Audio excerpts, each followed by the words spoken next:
Hello, hello. Hi, I'm Kelly Joe, Sunshine Joe 420. Hi, how are you?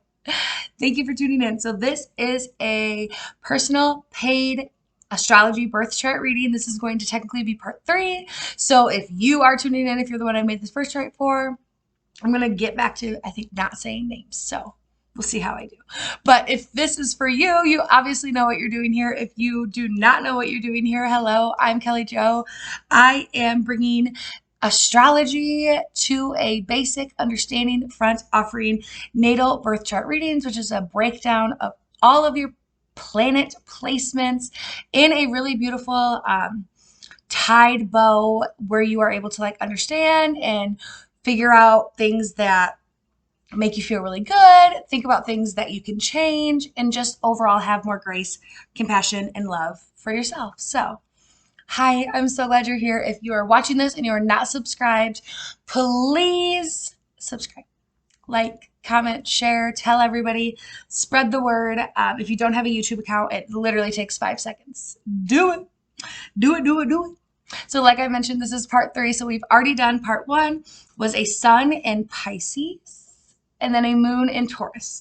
So now in this part 3, we are going to talk about, as you've seen, was Mercury in Aquarius. So Mercury is the planet that is all about our communication, our logical breakdown, our knowledge, our mind, any verbiage that we speak. It's just it's the planet. It also has a lot to do with communication or technology. So there you go. Aquarius is the almost last sign in the zodiac, but not quite last. Pisces is last. So Aquarius is the water bearer sign, but it's actually an air sign. So it's not a water sign, but the expression for Aquarius is I innovate. So let's begin. Okay. So I have written down here, if you see me looking down, I'm just looking down at my notes. I will send these to you at the very end so you can look through them. You can go through them. You can have them for life. It's just a little perk that you get with your reading. Okay. So Mercury in Aquarius, I innovate. You're very observant and quirky. You have a different way of looking at things and seeing things. You're very funny and you love to make people laugh and think. You're not loud or crazy or flamboyant when it comes to your thoughts or your opinions or how you come across to people. It's very subtle, but you definitely have a way of stirring the pot is what I put. And that's not always in a bad way, but you just really like to get people to think on a different wavelength. It is very Aquarius energy. You play this devil's advocate, and it's not in a negative way, which a lot of people take it negatively because that's their ego. They're perceiving it with their ego, and anything that's perceived with our ego is going to go through our subconscious first. And that's just grounds for them not understanding you. As much as you are here to offer a different route for the collective, how you present that is very, very, very important to the collective. Now, Aquarius is the sign that's just a little bit different. They are on their own kind of beaten path. They don't really care if you come with. They'd like for you to come with, but again, it doesn't really matter. And they have big dreams and big hopes, and they want to change the world. And it is in such a selfless way that when people misperceive them or misunderstand them, it can hurt your spirit because you're not trying to offend people. You're not trying to hurt somebody's feelings. You're not trying to put down somebody's faith or somebody's fill in the blank. You just truly want to have them think about it in a different perspective. And if they are able to get to the backside of their idea, if they're able to get to that, then great, awesome. Then that's where they're supposed to be. But on the path around, on the beaten path, sometimes people really do pick up different ideas. They drop different learned behaviors and preconceived subconscious ideas. And it's so important that you continue to offer this to the collective, because different is good, but it's different. You have to allow people to have time for it to sink in. When you put out these ideas and you put out these alternatives and you put out these devil's advocate things, sometimes it's just so far from what the person on the receiving end is wanting to hear or wanting to receive from you that it's just like, one thing that I really do, having like a Mercury and Gemini, I can't fucking stop talking. But I really ask people when they're coming to me and they're like confronting in me and like telling me these things and laying it on me, I literally ask people, do you want my comfort or do you want my advice? Because sometimes those are two totally different things. And as much as they know that I can offer both of them in that time that they're coming to me, they're expecting something. And when I get more of a like understanding and grasp on what it actually is, it makes communication and it makes them receiving things, even if it is the devil's advocate idea, so much easier. Like what's it like? You catch more flies with honey than you do vinegar or something. Yeah, something like that. Very, very true. Do not bring these ideas in a like, haha, look what I have, look what I know. It very much reminds me of my daughter, Riley. She's an Aquarius. And like, she could have the secret answer to like life sometimes. And she'd be sitting on the other side of it like, don't you wish you would have listened? And that is just not helping. It's not helping anybody. It's not helping anybody.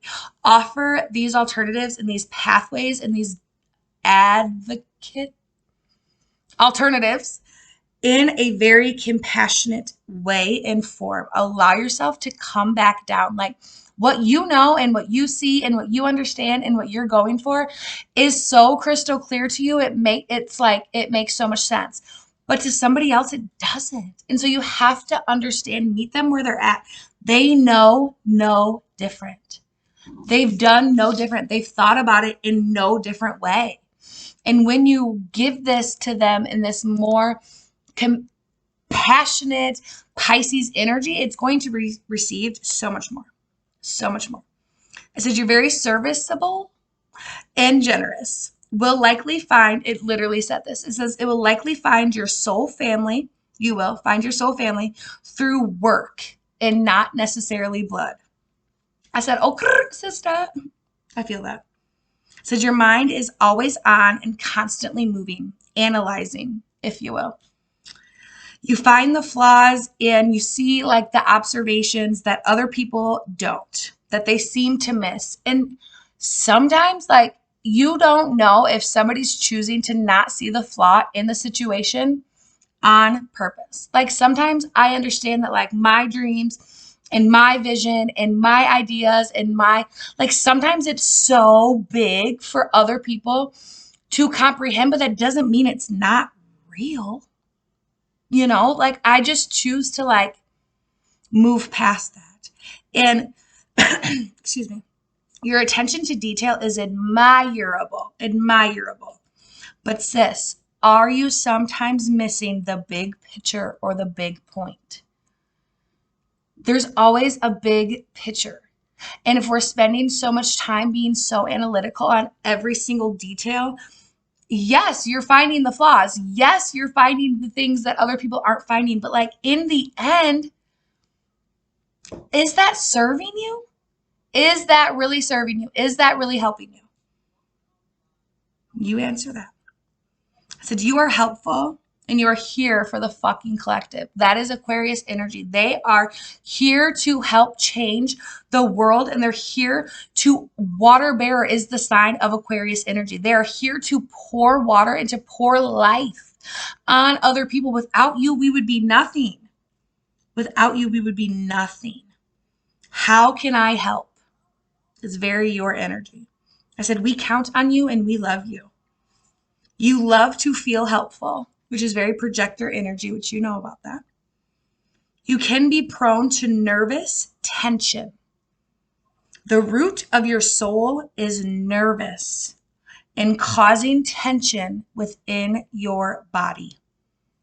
What are you so nervous about? That's a deep question. That is a deep, loaded question. What are you so nervous about? What are you so nervous of losing? What are you so nervous of doing or of having or of experiencing? What is causing this nervous energy inside of your soul that is creating like angst within your body? Because you are in control. You are in control and you are able to put the armor down and you are able to rest. You are able to rest here. Resting does not mean missing out or losing or lacking. Like no matter what you've been told or what you know or what you've ever felt, like you are still able to change the world and you are still able to change your life and you are still able to do anything that you ever fucking want to do with rest. Sometimes the best ideas and the best rejuvenation come from rest. And you, my love, are allowed to rest here. Okay. That is part 3. We're going to end that there. That is part 3. I'm going to throw a log on the fire. I'm going to get this video started uploading, and I'm going to come back with your Venus and Pisces. So please come back if you liked this. Leave me a comment, share. I can't wait to hear what you think.